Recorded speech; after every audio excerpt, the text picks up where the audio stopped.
Hi, I'm James. And I'm Antony. And this is Words and Numbers.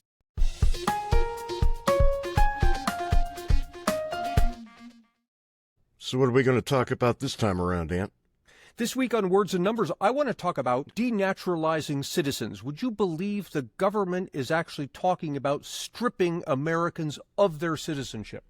Well, imagine that. Imagine that. It's not like they've never done that before, but you could see under the current climate how this might be a little more threatening, a little more ominous.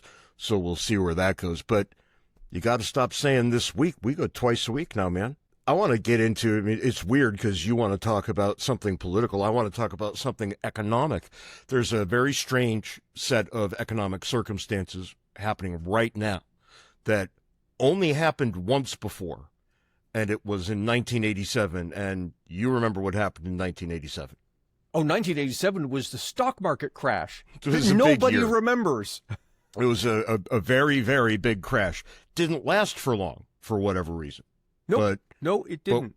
But we're repeating the intro to that, so we'll see if we repeat the outro as well, which would be, I think, unfortunate.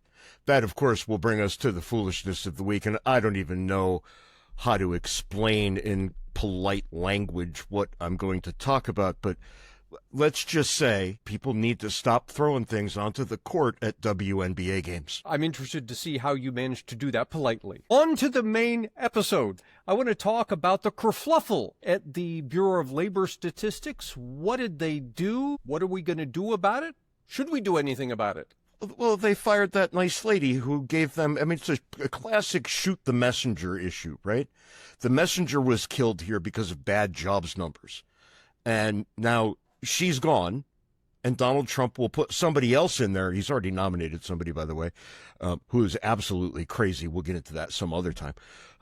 He will nominate somebody who will give him numbers he wants. Yeah, and but the Bureau of Labor Statistics, long the gold standard of government stats, will now be suspect. Yeah, and this is one of the things we want to look at, because the thing that we're told on one side is that BLS is getting the numbers wrong because there's something fundamentally flawed at the BLS. The story on the other side is that the administration just simply doesn't like the answer. All this and more this week on Words and Numbers. See, even I did it this time on Words and Numbers, which, Ant, by the way, is a CiVL original podcast. Check it out at CiVL.com, CiVL.com. So what's new and exciting in your world this week, Ant? James, have you ever made an error on your taxes? Oh, yes, Ant. Yeah, I did. Curious thing, though, if I may. When I make an error, the IRS calls me on the phone and tells me I made an error. It tells you made an error. I know, exactly. Right.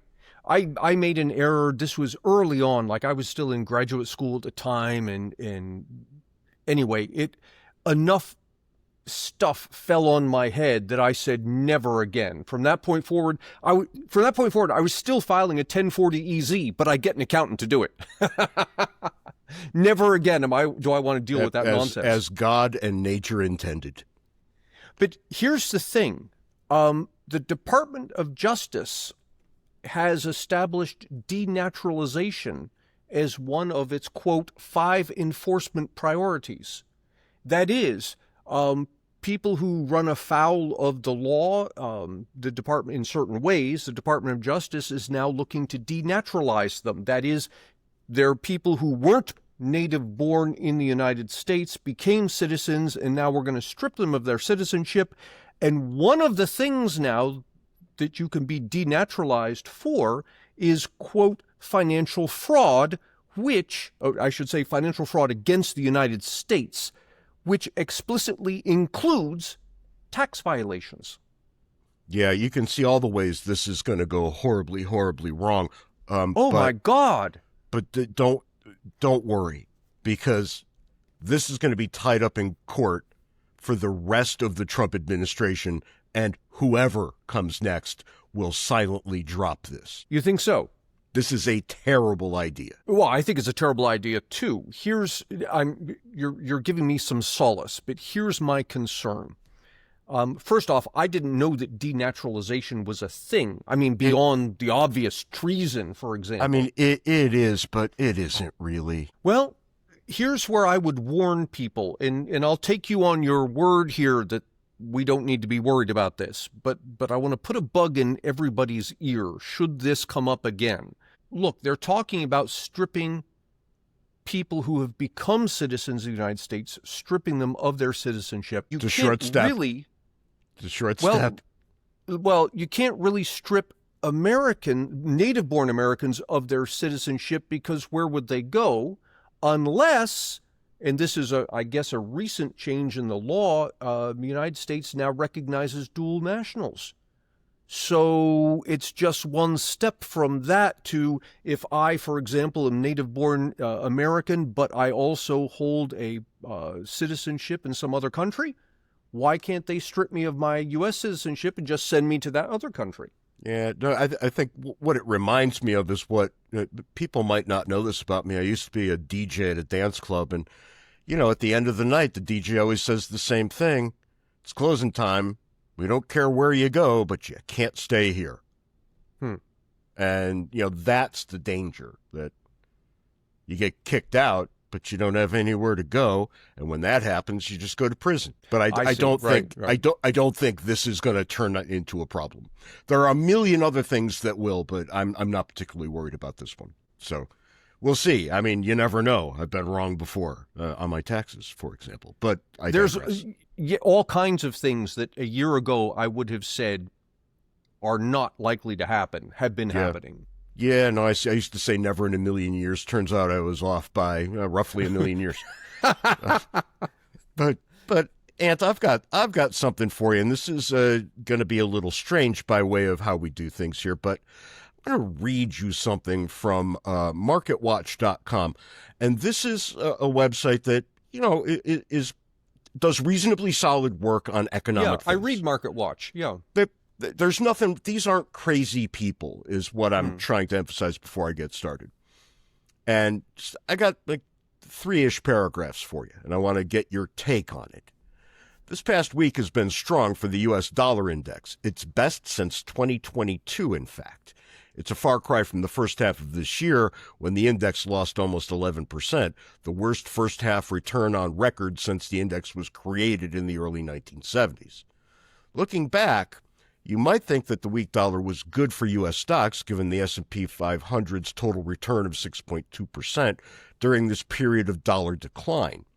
But the U.S. stock market has also performed spectacularly in years when the dollar was unusually strong, so maybe the dollar's movements don't matter to dollar-based investors. Or just maybe, if the Federal Reserve lowers U.S. interest rates aggressively, as the Trump administration wants, and the dollar declines sharply as a result, the stock market could react adversely. What do you think the next sentence is there? Do you have any idea?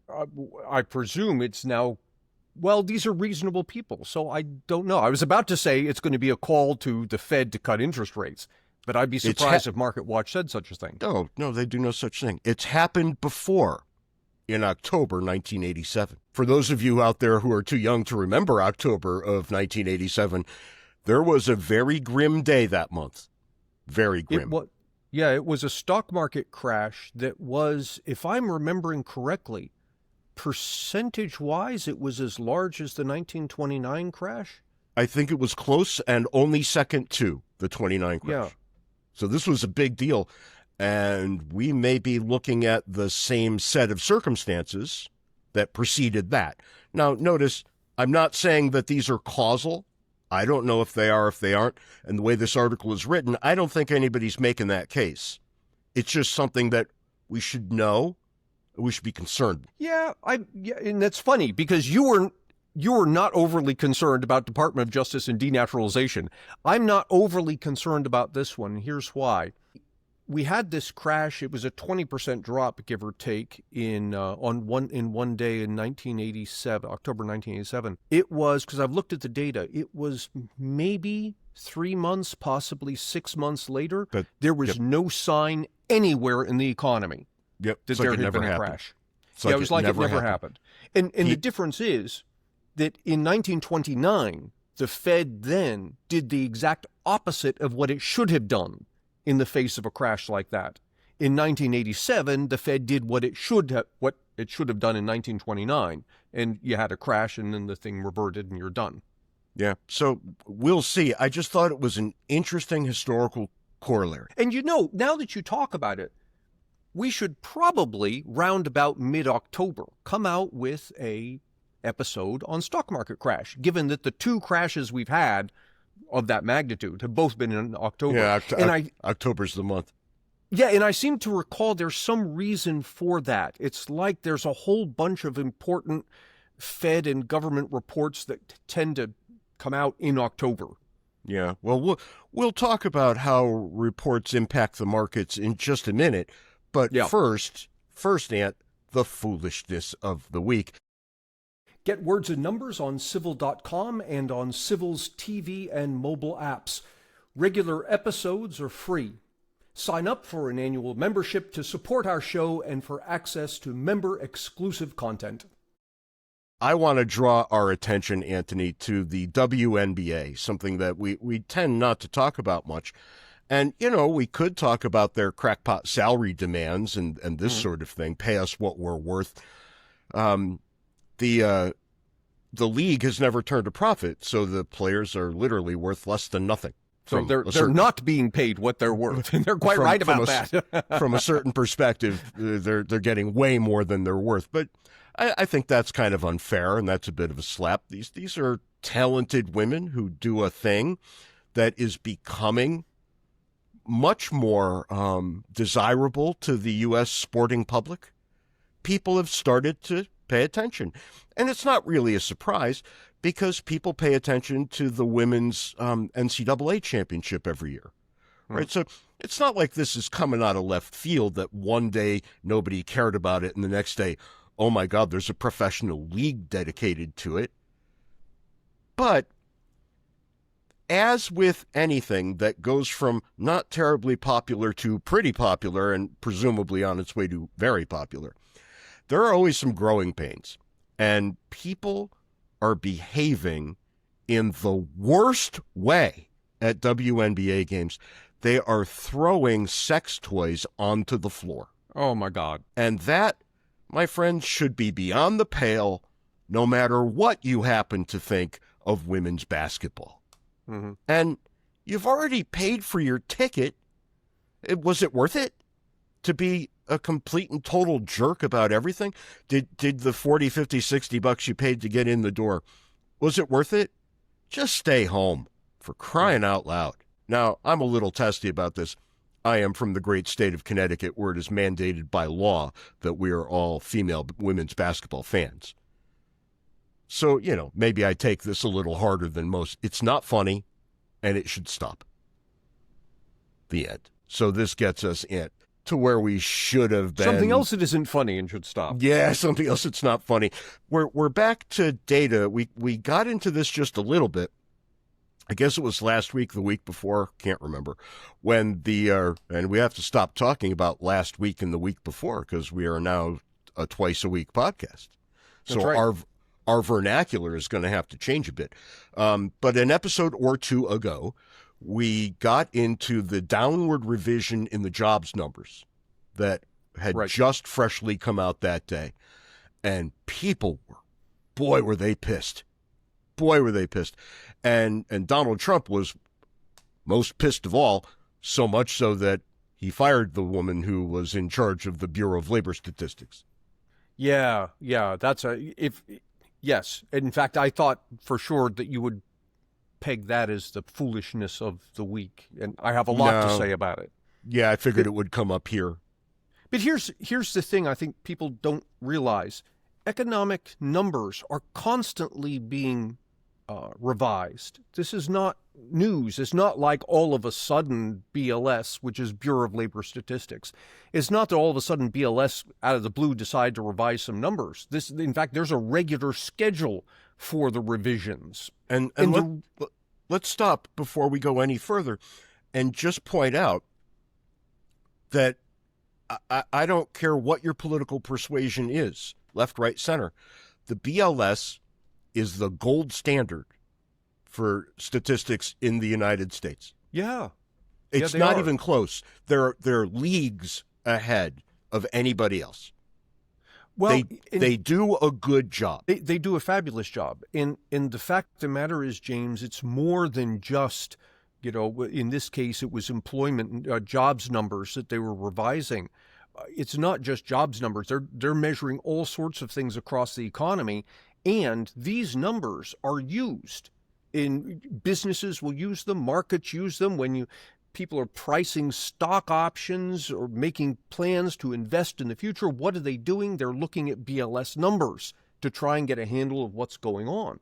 So this is, to mess with BLS numbers is a big deal. It's like reaching into your car engine and, unscrewing a couple turns the spark plug. All kinds of things downstream are going to start breaking because of this.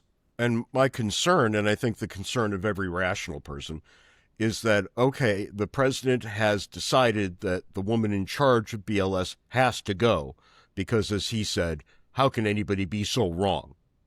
Well, all right, take a giant deep breath, because the real concern is that he puts a yes man into that job who tells him what he wants to hear.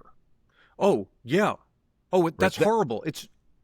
And that would absolutely destroy the legitimacy of the BLS. And I've heard you say, as an anarchist in your heart, that if you had to get rid of every government agency, BLS might be the last one to go. Right, yeah. The guys who are collecting the data, those are the ones I'd keep. Yeah. I remember you saying this, and it stuck with me.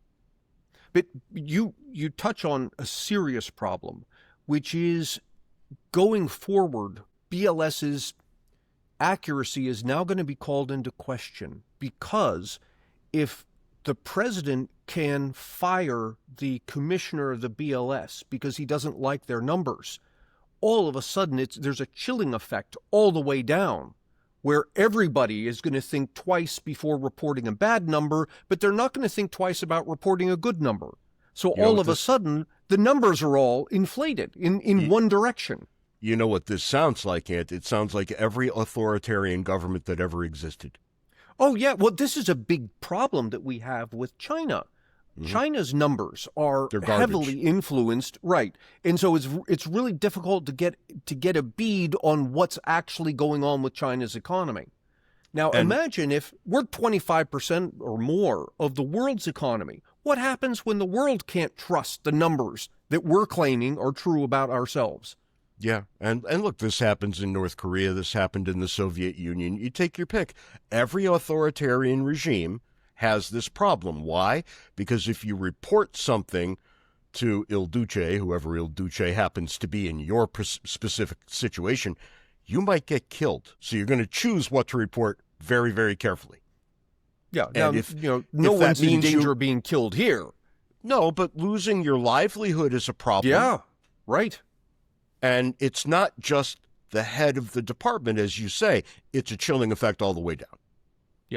Yeah, everybody all the way down is going to be reacting to this. So having said all of this as prelude, I know you've gotten into your beloved spreadsheets and done that thing. I have it right in front of me. That thing that you do to irritate all of us in your own special way. So, walk us through some examples of data that's been revised. Yeah, so I guess to set the stage here, people have to understand that when you're collecting data on a country that generates over $30 trillion in GDP, it's composed of, 150 million households, 300 million plus population, there's no way, absolutely zero way, you're going to get numbers exactly right. There's always going to be some error involved. And so what happens is we count some things and we understand that the number's somewhat wrong, and later on we get some revised information, we update the number, and this happens a couple of times. When you're talking about jobs numbers, these numbers are coming... Hang on one second, if you would. Yes, to everything you just said, but I think I think you mentioned this in the previous episode, we should expect the errors to appear on both sides of the line and to more or less cancel each other out over time. I would expect that to happen. You would expect, for example, the overestimates to balance with the underestimates over time. Sure. Now, that doesn't happen here. At least it hasn't been happening with BLS since about 2010. So the people out there who are saying things like, oh, it's all rigged. Well, it's not, but this. Yeah. They tend to update. I shouldn't say tend to update. Well, they do. On average, they update in one direction, but that direction is vanishingly small. Well, let me back up because I'm getting ahead of myself. Here's how this works.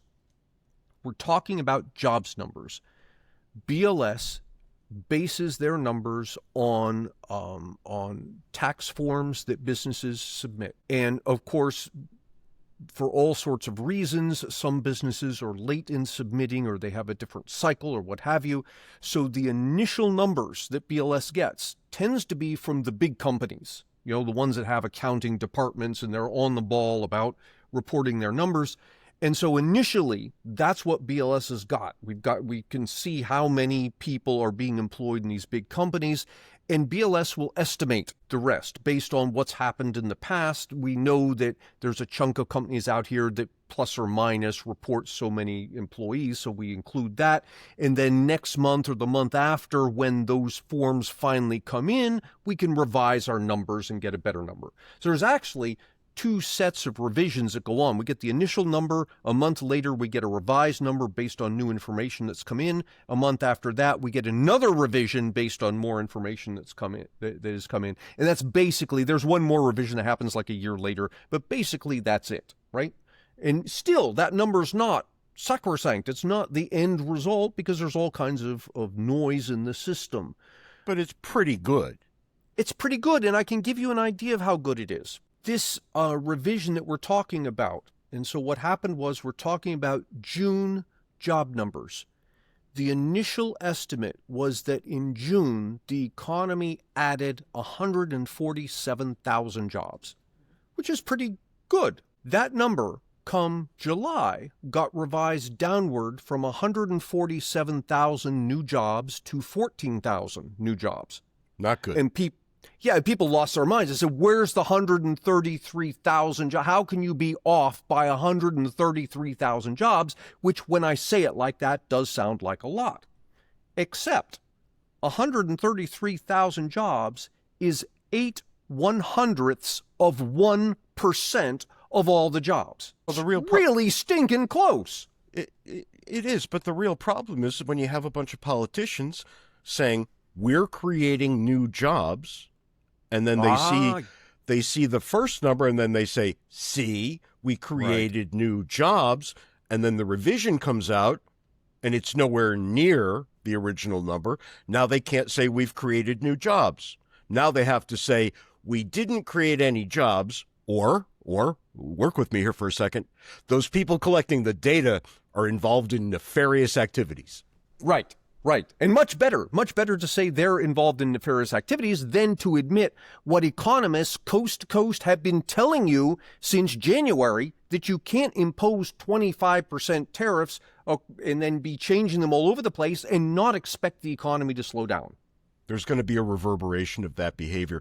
And here's the thing, most of the tariffs haven't really even been collected yet. No, they haven't. We're at the very beginning of a process. Yeah, I was looking the other day. The average effective tariff rate right now is about 8%, not the 25%. And the reason it's 8% is a couple of things. One, only some countries got the 25%. I know China got it right off. In fact, China even got a higher tariff on some things. There are some countries that have much lower tariffs. Some don't have tariffs at all. And even when you're done with all of that, in anticipation of the tariffs, businesses stocked up on inventory. Right, which spiked GDP prior to tariffs. Right. Post-tariff, it went way down. Yeah. Now, neither of those is the correct answer. We're going to have to wait. We're going to have to wait and see what the economy does in reaction to the tariffs. Indeed, we have to wait and see if the tariffs even hold. legally and Yeah, politically. They might not. And there's a way out of this for President Trump. I don't know that he would take it, but the way out is to declare victory now. Cut all the tariffs back to where they were and say, look, see what I did? I imposed the tariffs. We had a spike in tax revenues. The economy did well. I've proven my point. That's not going to happen. Yeah, but if he holds to these tariffs for another 3-6 months, now we're going to really start to see the negative impact. Yeah. But that will be revisions in the future. I want to talk about revisions in the past. Do you have any great examples? Yeah. Well, I do. And this revision is of the 133,000, the change of 133,000 jobs. I could say on the one hand it's not unprecedented, but on the other hand it is pretty big. Now, I said it's 0.08% of the entire labor force. So in that sense, it's a very small number. But in terms of revisions, it's pretty small. In fact, I went back to 2008, and this downward revision of 133,000 is the third largest, not the biggest, but it is the third largest revision that we've seen since 2008. In terms of jobs or in terms of percentage of jobs? No, in terms of raw number of jobs. Raw numbers. Yeah. The largest was in March of 2021, which you can imagine with all of the nonsense that was going on with COVID, nobody knew what was going on. So you would expect some big changes. Exactly. Oh, and by the way, I've left out of this entirely pretty much all of 2020 because the revisions there were make everything else here look like noise. They'd be absolutely gargantuan. I don't even know what to think about that year, even now, 5 years later. Yeah. Well, actually, it's interesting because I've come to, when I show historic data, I've come to show 2012 to 2019, then I do ... 2022. I just you have to take out 2020 and 2021 because otherwise your graph is going like this, and all of a sudden you got this huge jump in here and you can't see anything else. Yeah. So in any event, it was a large revision, no question. It wasn't unprecedented. In fact, some of the larger revisions have been happening post-COVID. Again, not counting COVID. The larger revisions are happening post-COVID, and I think that's because on the one hand, we have the reverberations of the shutdown of the economy and then the startup again and the supply chain problems that go on and on. You've got that. You've got the inflation of 2022, and now we've got the tariffs of 2025. It's been, since COVID, kind of nonstop weirdness going on in the economy. So in that sense, I'm not surprised that the major revisions have happened post-2020. But prior to that, the next largest revision you see prior to COVID was back in September of 2008. And of course, we all know what was going on then. That was the housing crisis. Yep. Talk about reverberations throughout the economy. Words and Numbers is part of the CiVL network. CiVL is a streaming platform dedicated to upgrading civilization by exploring better ways for people to organize, innovate, and thrive. At CiVL, we believe that societies flourish when their members honor the civic equality of all people and engage with one another through cooperation. CiVL seeks great minds from around the world to share bold ideas for fostering healthy, dynamic societies. By creating space for honest disagreement among people who share a commitment to building a better future, CiVL offers a refreshing alternative to divisive punditry and insular echo chambers. Words and Numbers is freely available, but those who subscribe to CiVL will access exclusive content, including regular live streams and conversations with remarkable people who are working to build a better society. For more information and to subscribe, visit civl.com. That's CIVL.com. Use the code Words and Numbers, that's one word, for 50% off an annual subscription. But I think that the take-home here is a couple of things. One, you've got this large revision in terms of numbers, but in terms of fraction of the workforce, it's really small. In fact, it's like It's like throwing a dart at a dartboard and you didn't get it right in the center, but you're still on that red patch, right? You're that close. For all intents and purposes, you got the number right. So that's one thing to think about. Another thing to think about is it matters how we count these things. Let's see, let me say it differently. It's not entirely clear what the right way to count these things is, and so we count them multiple ways. And your knee-jerk reaction might be, well, how hard can it be? We're counting jobs. Oh, it could be really, really hard. I mean, well, look, tell the people about how unemployment is calculated. Oh, yeah. Well, the problem with unemployment is you've got somebody who doesn't have a job. You have to determine why they don't have a job. Do they have a job because... And you can't do that. No, that becomes really hard. In a country of 350 million people... You can't call everybody who doesn't have a job and say, hey, Joe, why don't you have a job?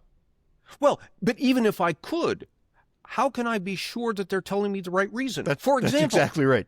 If you don't have a job because you're looking as hard as you can, but there's just nothing out there for you, okay, you're unemployed. That's unemployment. If you don't have, that's unemployed. Yeah, if you don't have a job because you don't want one. Not unemployed. Well, that's not unemployed. Not unemployed, but you are unemployed. Right. But and therefore, yeah, you're not right. You're what an economist would call non-employed. Non-employed, but we don't count you in the unemployment numbers. We in the general population would say, yeah, that's unemployment, but it isn't.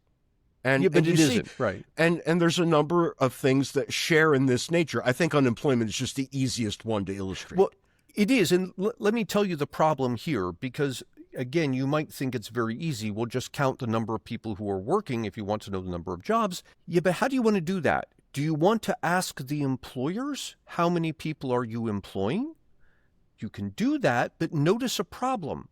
If you've got one guy who holds down 2 jobs, he shows up twice. And so it looks like you've got 2 people working here, when in fact you only have one guy, but he's holding down 2 jobs. So when we ask employers, we're counting jobs. That's the number that got revised. Another way you can do it is you can call households and you can ask, do you have, or are you employed? And the problem there is if the guy has, again, 2 jobs, he's going to say, yes, I'm employed. So you're counting 1 when in fact it's 2. So you do it the one way and you get a 2 when it should be 1. You do the other way, you get a 1 when it should be 2. And neither number is entirely right, nor is it entirely wrong. They're trying to get at this ill-defined thing from 2 different perspectives. And data being what it is, right, it's generally just binary, yes or no. Right, yeah. Well, do you have a job? Yes or no? And now we've got a problem. Yeah. Now, well, yeah, this isn't generally speaking a huge problem. People who work with data understand all of this. Oh, yeah. It's no big deal. And the reason why we count things multiple ways is to get a better vision of something from another angle, right? Yeah. So it makes perfect sense to have multiple ways to count certain things that at first blush may be intuitively obvious, right? But on second consideration become very, very complicated. Yeah, and the numbers are going to be in the same ballpark. It's not like you're going to get 100 million off of one number and 10,000 off the other, right? Yeah, They're going to be roughly the speaking unemployment the rate is never 3% one way and 87% the other way. Right. Yeah. I mean, that's just ridiculous, right? That would never happen. Words and Numbers is a CiVL original podcast. We work with CiVL to advance their mission of upgrading civilization by exploring ideas that promote civic equality and cooperation. We believe the most pressing issues humans face, war, poverty, debt, tribalism, arise from coercive institutions that bring out the worst in us. We at CiVL look to voluntary solutions to these and other problems. We invite you to explore CiVL's new platform at civl.com. That's CiVL.com. Yeah. So really, this is about expectations people have. And, you know, there's this old saying, people who don't work in statistics say, well, there are lies, damn lies in statistics. Well, that's not exactly fair. No, it's not. And because the fact of the matter is, I get the point, but it's not exactly fair. Well, it's not because, people will say things like, well, you can get statistics to say anything you want them to say, and that's not correct. I can lie to you. I can misrepresent the statistics, but I can't make them say what I want them to say unless you do something like President Trump just did. Well, and careful fire now. the guy who's trying to revise the statistics. I don't want to get too far into the statistical weeds, but people who say that are onto something. They probably had a college-level intro to stats course and learned that if you change the confidence interval, you get different results. Sure. Yeah, but again, if I'm a reasonable statistician, I'm going to explain to you what just happened here so that you can understand it. It's not that the reality changed. It's that you're now looking at it from a different viewpoint. But if I take the confidence level and I change it radically, to, say 75%, which no statistician would ever do, you're going to get numbers that make absolutely no sense when you look at reality. Right. So you could have dishonest statisticians. Yes. But you don't have dishonest statistics. And the standards are pretty well prescribed at this point. They are. And you raise a point that's worth mentioning. There's tremendous transparency at the BLS, Bureau of Labor Statistics. Not only is there transparency, that in fact, I got these numbers off their website. I went to their website and said specifically, show me all of your data revisions going back as far as you can go. And, here it is. It's not a big deal. You can get this stuff. Not only that, but they have hundreds of economists working on this data, economists, data analysts. So it's not like you've got, 2 or 3 people in a back room somewhere who can change these numbers. Well, the not only yet. way, Not yet. well, yeah, the only way you can mess with it is to make everybody afraid of their jobs for reporting numbers that the higher ups won't like. Yeah, that's right. You will have to get statisticians to lie. And remember, now that we're having this conversation, I'm thinking to myself, it seems like I've had this conversation before. And I did back in 2020 when CDC was releasing data on COVID infections and deaths and so forth. And data analysts were looking at that at the time saying, I'm not sure that there's something right here. And you argue about how the data was collected and it's all above board, and that's fine until someone comes along and says, you're saying things I don't want you to say, so you're going to lose your job. Then that becomes a problem. You have just opened a can of worms. We will get hate mail. Send it to Antony. But here's the thing. I think the transparency is incredibly important. It's incredibly important that you leave these people alone, let them do their jobs free of pressure. And that's how you get you're not going to get perfect numbers, but it's how you get the best numbers on an ongoing basis. Yeah, I think that's right. You got any other numbers you want to throw at us? Not at the moment. This right. is the big thing I was looking at. And, again, the revision was 0.8% of total jobs. So I think the so what here is so obvious as to be inescapable. Well, you need good statistics if you're going to inform policy. We're going to do X because A, and we'll do Y if B. Yeah. But if you don't get A and B right, X and Y are going to be a disaster. Yeah, and the trick, I think the key, honestly, is transparency. You just be transparent about it. It has to be. Whether you get numbers you like or numbers you don't, that's not the question.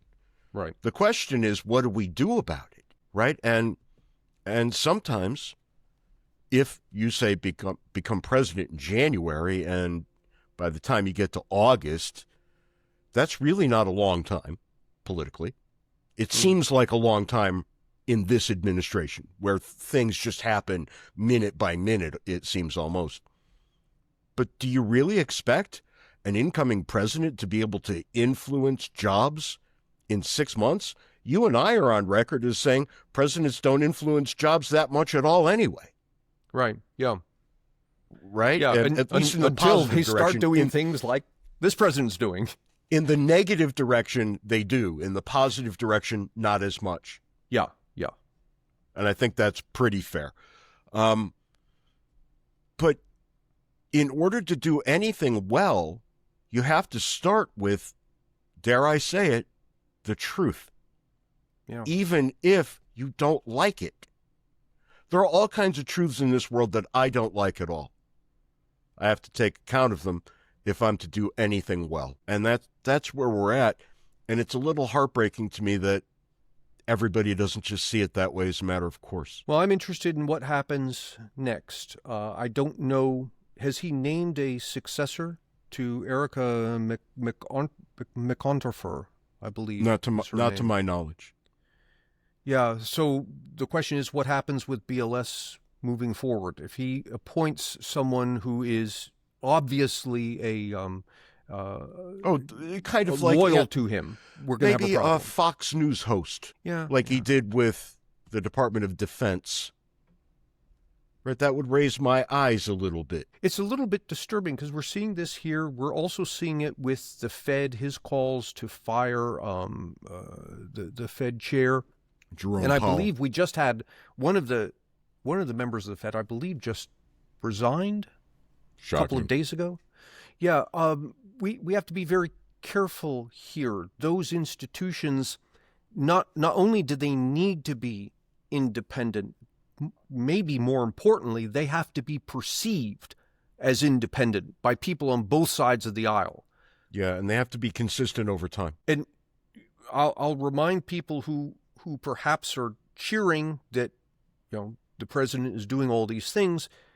I'll remind them, be very afraid, because if we allow a president to get away with this sort of thing, putting pressure on the Fed, putting pressure on the Bureau of Labor Statistics, the next guy who's elected, who maybe you wish hadn't been elected, is going to have those same powers. He will also, or she will also do the exact same nonsense. Yeah, just in the other direction. Because that's the pernicious nature of power. It's not about this or that. It's always about power. And the thing that the American founders, the framers, were so good at was seeing that problem clearly. Yes. And we don't see it at all anymore. We don't think power is the problem. We think power in the hands of our opponents is the problem. Yeah. Yeah. But the real problem is power. Anyway, on that happy note, I will remind you that whether you agree with us or disagree with us, that's not the issue today. The issue today is how nice are you going to be to somebody else out there? And I'll just say, take positive steps. Go try to do something nice that you wouldn't have otherwise done. And for the rest of you who can't get up to that standard, just be nice to each other. We'll see you next week. See you next week, Ant. See you next week, James.